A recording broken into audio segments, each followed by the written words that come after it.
The stoppie, otherwise known as the rolling endo, is definitely one of the most addictive techniques I've learned so far. Many people get confused between this and this. To clarify, this is an endo, while this is a stoppie. I guess it's quite clear why it's called the rolling endo. So let's get started. To start off, the first thing to learn is using your front brake. Most of the time, the front brake is used along with the rear brake, bringing your bike to a stop in a level position, where the front and the rear wheels stay on the ground.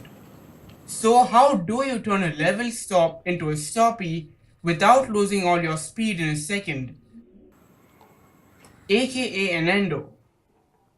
The answer is your body position.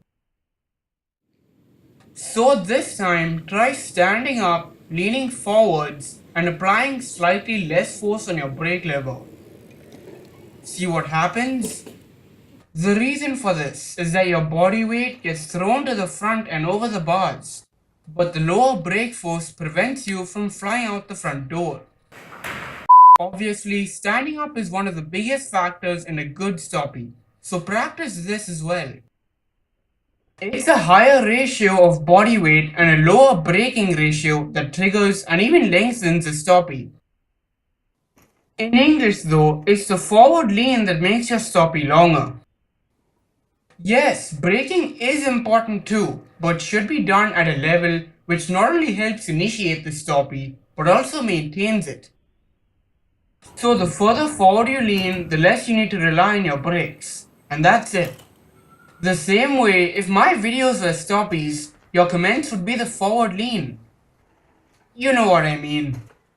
You can use virtually any good front brake to do this, and practice is the icing on the cake.